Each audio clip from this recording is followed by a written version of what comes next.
Salam olahraga, apa kabar teman-teman semua? Semoga dalam keadaan sehat. Mengenai dari laga malam hari ini cukup banyak laga yang akan saya bahas.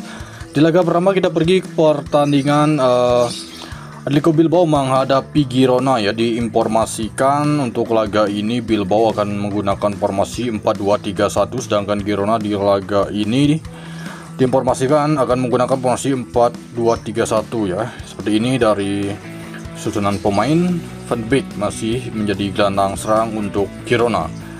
Sedangkan ada 4 pemain tidak akan bermain untuk Bilbao, sedangkan Girona di laga ini 2 pemain saja. Dari klasemen sementara dari lanjutan La Liga, di mana Bilbao berada peringkat 4, Girona berada peringkat 7 sementara. Untuk laga ini menurut versi saya sendiri nampaknya ini masih berpeluang untuk Girona mampu menahan tuan rumah Bilbao. Di laga yang kedua saya membahas pertandingan tuan rumah Las Palmas menghadapi Villarreal. Di laga ini terlihat tuan rumah Las Palmas diprediksikan menggunakan formasi 4-4-3 seperti ini ya.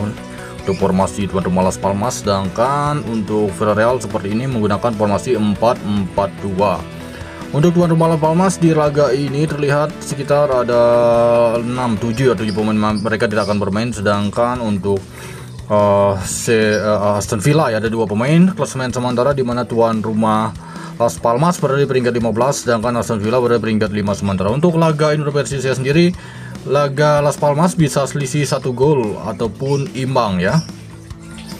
Kemudian memasuki laga yang ketiga, saya membahas pertandingan tuan rumah Real Madrid menghadapi Atletico Madrid.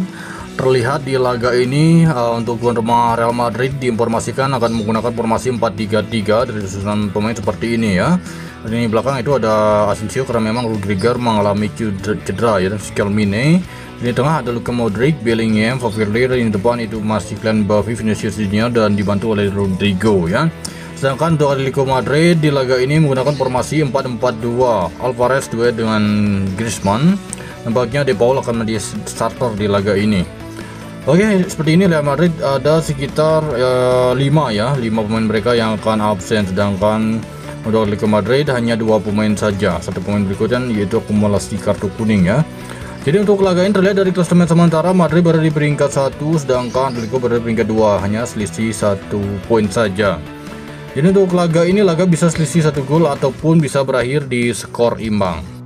Di laga yang keempat saya pergi ke Bundesliga Jerman. Di laga ini mempertemukan tuan rumah Borussia Dortmund menghadapi Stuttgart. Borussia Dortmund diinformasikan akan menggunakan formasi 3-2-4-1 seperti ini ya untuk formasi untuk Borussia Dortmund, sedangkan Stuttgart di laga ini diinformasikan akan menggunakan formasi 4-4-2 seperti ini. Dortmund di laga ini sekitar ada 3 pemain mereka tidak akan bermain, sedangkan Stuttgart di laga ini cukup banyak, yaitu melebihi dari 5 pemain. Oke, ini sekitar ada 8 pemain. Dari klasemen sementara dari lanjut Bundesliga, Stuttgart peringkat 5, Dortmund berada peringkat 11. Untuk laga ini versi saya sendiri cukup menarik untuk Stuttgart mampu bisa meraih kemenangan di kandang Dortmund ataupun bisa berakhir di skor imbang.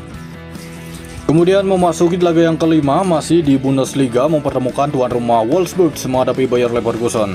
Wolfsburg diinformasikan akan menggunakan formasi 4-5-1 ya, seperti ini formasi 4-5-1. Oke. Sedangkan untuk Leverkusen diinformasikan akan menggunakan formasi 3-4-2-1 seperti ini. Oke, Soucek dan Wirtz masih dipercaya menjadi starter di laga ini.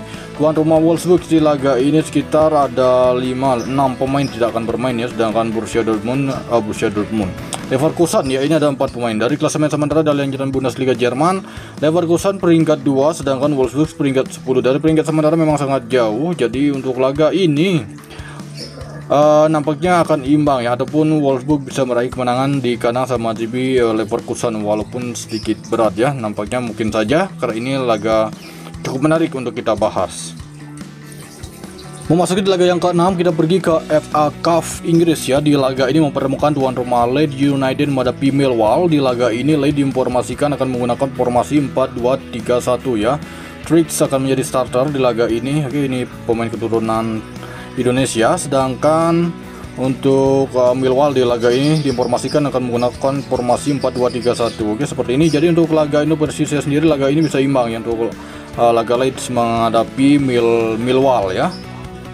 Masih di FA Cup, di laga ini saya membahas pertandingan Preston menghadapi Wycombe. Di laga ini tuan rumah Preston diinformasikan akan menggunakan formasi 3-4-2-1 seperti ini, formasi Preston, sedangkan formasi Wycombe seperti ini menggunakan formasi 4-2-3-1. Jadi untuk tuan rumah Preston di laga ini sekitar ada 6 pemain mereka tidak akan bermain, sedangkan Wycombe di laga ini ada 4 pemain. Jadi untuk laga ini prediksi saya sendiri kita cenderung pada nampaknya Wycombe ya berpotensi di laga malam hari ini. Memasuki di laga ke-8 masih di FA Cup. Di laga ini mempertemukan tuan rumah Stoke City menghadapi Cardiff.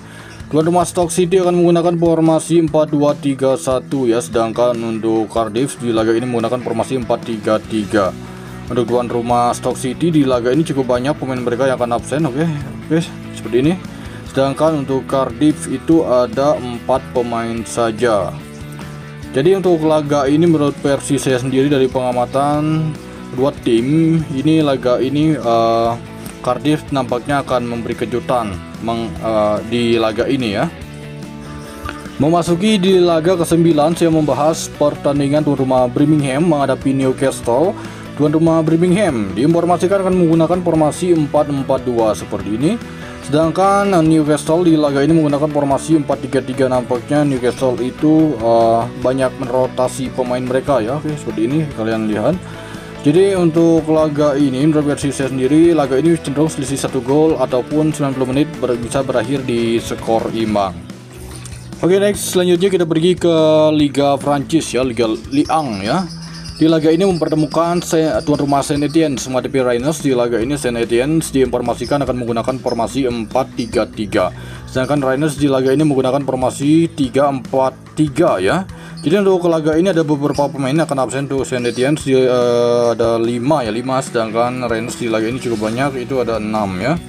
Dari klasemen sementara dari lanjutan Liga Prancis, tuan rumah Saint Etienne berada di peringkat 16, sedangkan Rennes berada di peringkat 5 sementara. Untuk laga ini Saint Etienne Rennes nampaknya akan imbang 90 menit. Oke, baik, itu dia mengenai dari laga malam hari ini. Terima kasih, salam olahraga.